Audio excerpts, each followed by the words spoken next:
والله لكسر سجنها باثنين دي يحضنها باثنين دي يحضنها سوي يا شاوي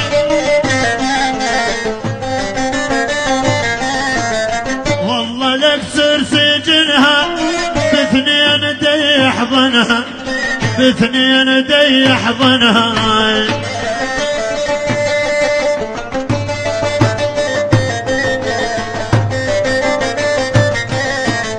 روحي لو تقرب منها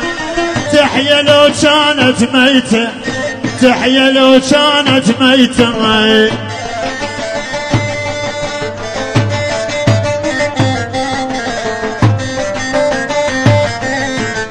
عمده ما جيتك عمده انت الحالة جيتيني انت الحالة جيتيني عمده ما جيتك عمده انت الحالة جيتيني